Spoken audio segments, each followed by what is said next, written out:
E aí, galera intensiva, meu nome é Ivens, sejam bem-vindos ao Questões Comentadas de número 83. Hoje tem uma novidade aqui nesse vídeo, hein? Você já reparou qual que é a novidade? Comenta aqui embaixo para mim se você viu o que tem diferente aqui nesse vídeo, quero saber se você está prestando atenção. E também deixa aquele joinha, porque isso me ajuda muito, tá bom? Além, claro, de você clicar aqui na setinha e compartilhar esse vídeo aqui com seus amigos, com a sua galera e pedir para eles se inscreverem aqui no meu canal também. Beleza? Bora ver nossas questões de hoje? Nossa primeira questão, então, é do ENARE de 2020, o Exame Nacional de Residência. Então, paciente do sexo masculino, de 72 anos, está internado em clínica médica de hospital devido a DPOC e suspeita de Covid-19. Após 2 dias de internação em clínica médica, mantendo boa oximetria de pulso e máscara de Venturi 35%, apresentou aumento do trapalho respiratório e taquipneia, sendo necessária então sua transferência para a UTI, chegando ao setor com máscara de reservatório de alto fluxo e saturação de 88%. Ao dar entrada em unidade de terapia intensiva, o fisioterapeuta avaliou e detectou acidose respiratória parcialmente compensada em gasometria arterial, frequência respiratória de 26 incursões respiratórias por minuto, frequência cardíaca de 108 batimentos por minuto, escala de coma de Glasgow de 11, ausculta pulmonar com MV presente diminuído globalmente com sibilos respiratórios difusos. Foi realizada medicação broncodilatadora e após, o paciente foi colocado em ventilação não invasiva via máscara facial. Sobre o quadro clínico citado, assinale a alternativa correta. Então ele deu aqui um caso clínico para a gente, pediu para a gente achar aqui a alternativa correta. Detalhe que nesse enunciado, que é desse tamanho todo, tem um monte de coisa errada, tá bom? Por exemplo, máscara de reservatório de alto fluxo. Máscara de reservatório não é alto fluxo, né, gente? Alto fluxo a gente sabe que é o catéter nasal de alto fluxo. É máscara não reinalante, né, que a gente chama essa máscara de reservatório aí, mas não é alto fluxo. Então, tem uns errinhos aí que não pode ter numa questão do ENARE, né? Poxa, gente.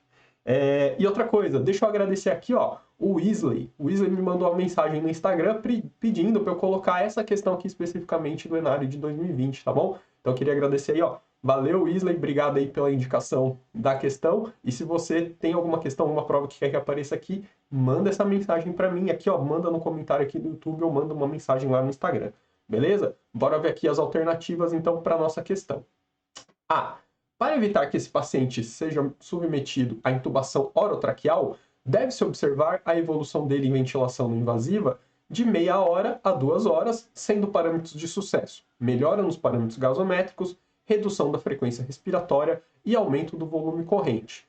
Bom, então a gente tem ali um paciente DPOC, suspeita de Covid-19, evoluiu com insuficiência respiratória, foi optado por ventilação não invasiva, e a ventilação não invasiva a gente acompanha de perto, pelo menos aí nos primeiros 30 minutos, até 2 horas, como ele está falando aqui, tá certo, não tá errado, e os parâmetros que a gente considera como sucesso, como melhora gasométrica e melhora do trabalho respiratório, né, como ele tinha ali aumento do trabalho respiratório, melhorou, diminuiu a frequência, aumentou o volume corrente, então aparentemente assim, ó, por enquanto tá certo, vamos ver as outras.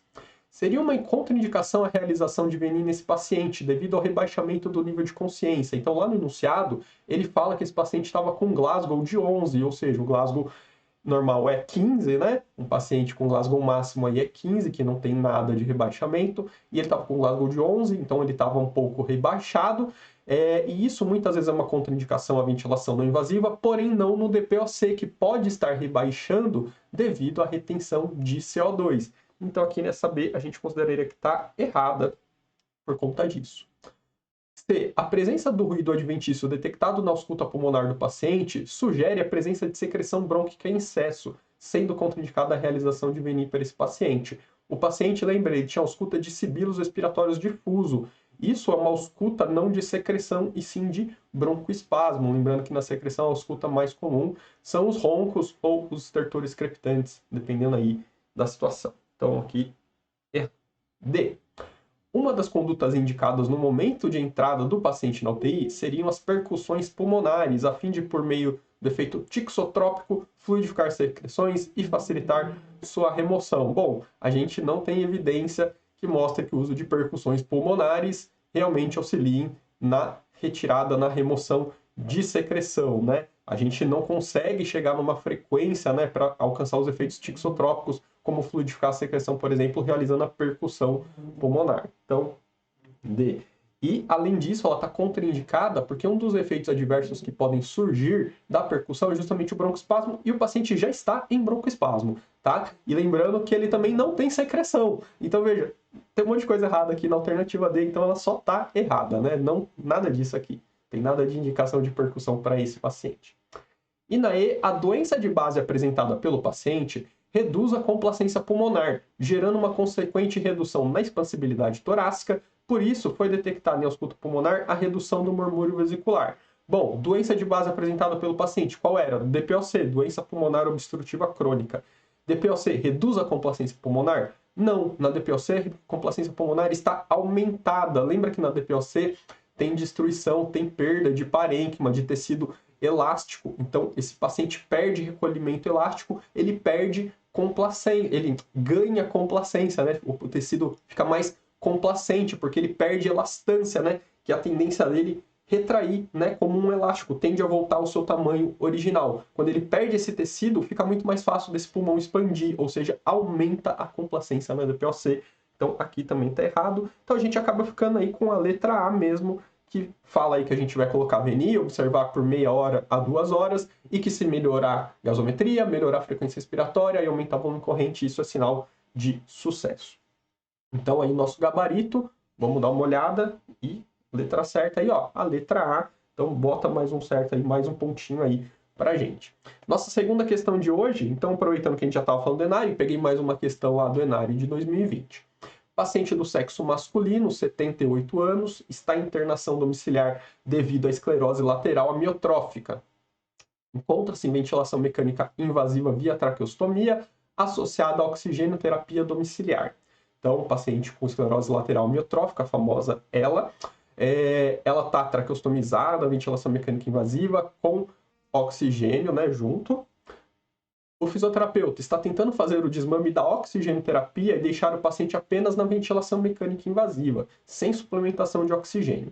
Foi então deixado o paciente com uma FO2 de 21%, ou seja, sem adição de oxigênio, e os seguintes parâmetros ventilatórios: PIP de 5, pressão de suporte de 8 e corte da pressão de suporte de 30%. Foi solicitada então uma gasometria arterial do paciente, sendo que a PO2 foi de 76 mm de mercúrio.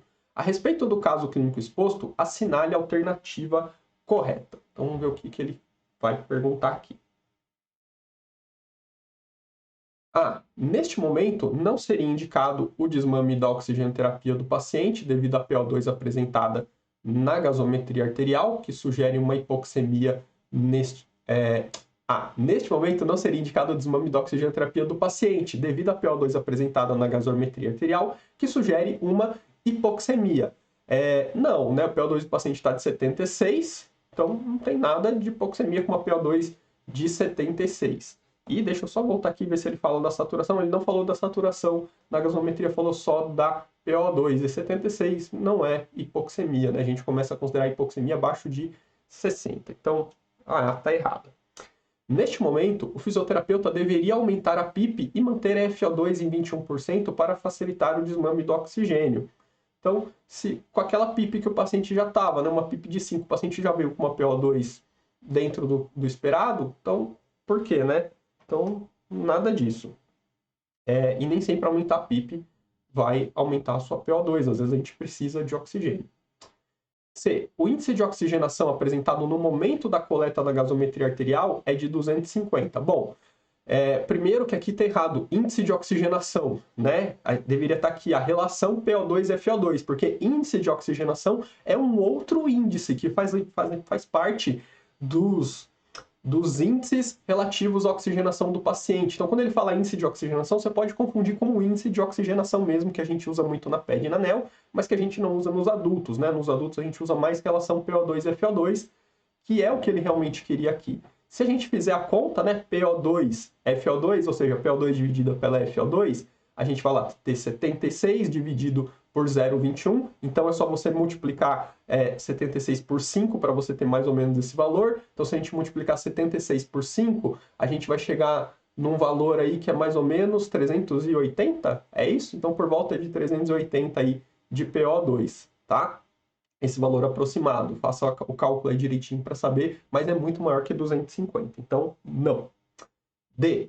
Devido à idade do paciente, a PO2 apresentada em gasometria arterial está satisfatória, sendo indicado o desmame da oxigenoterapia. Segura essa D que eu já falo dela. E, independente da PO2 apresentada na gasometria arterial do paciente, não se deve realizar desmame da oxigenoterapia devido à sua doença de base, sendo indicado deixar uma FO2 de no mínimo 50%. Esse está errado. Doença de base do paciente é esclerose lateral amiotrófica e é sim indicado realizar o desmame do oxigênio e sempre que possível deixar o paciente sem oxigênio desde que a PO2 dele esteja adequada, já em uso de ventilação mecânica, tá? Então, esses pacientes com ela, a primeira proposta nunca é colocar o oxigênio quando ele chega hipoxêmico para a gente, é sempre colocar a ventilação mecânica primeiro, porque eles têm hipoxemia por déficit de ventilação, eles hipoventilam. Então a gente precisa ventilar adequadamente, e aí depois de ventilado adequadamente, se ainda tiver hipoxêmico, aí sim a gente começa a adicionar oxigênio conforme necessário, tá bom? Voltando aqui na D, porque a gente já viu ó, que a gente excluiu todas, então sobrou a D para a gente, provavelmente vai ser a questão certa, mas tem um detalhe. Ele fala aqui ó, que devido à idade do paciente, a PO2 apresentada em gasometria arterial está satisfatória, sendo indicado o desmame da oxigenoterapia. Por que ele coloca isso? Porque existe uma fórmula que fala que a gente pode calcular a PO2 ideal do paciente segundo a idade. A fórmula é essa aqui, ó. Tem várias, eu coloquei uma delas, tá? 109 menos 0,43 vezes a idade. Se a gente colocar a idade do nosso paciente, vai ficar então 109 vezes 0,43, 109 menos 0,43 vezes 78, que é a idade do nosso paciente, e aqui chega no resultado de 75,46, que seria a PO2 ideal do nosso doente. Na questão, a gente viu que a PO2 na gasometria vem em 76. Então, a gasometria, o valor da PO2 na gasometria estaria condizente com a PO2 ideal do paciente, por isso que ele coloca aqui que devido à idade do paciente, a PO2 apresentada na gasometria está satisfatória. Tá? Então, a gente vai colocar como certo, mas, cara, isso é uma questão muito de prova, porque na prática, isso aqui não faz sentido nenhum. Na prática, a gente não calcula PO2 ideal, tá? Isso aqui, gente, não, de novo, não deveria aparecer uma questão dessa no ENARI, tá? É uma prova muito importante para colocar coisas que a gente não usa, tá bom? A gente não usa. E essas fórmulas foram validadas só para pacientes respirando em ar ambiente, não estavam respirando em ventilação mecânica, nem com oxigênio. Então, veja que são coisas que não batem. Então, assim, não pode aparecer num tipo de prova tão importante como essa, coisas que não são usadas na nossa prática diária, tá bom? A gente não usa isso aqui na UTI. Se na tua UTI usa, tá errado. Isso aqui não quer dizer nada pra gente. A gente não ajusta a ventilação mecânica, a gente não ajusta a oxigenoterapia com base nesse tipo de PO2 ideal, tá certo, gente? Se está saturando de 92 a 96, é isso, pronto, acabou. Beleza?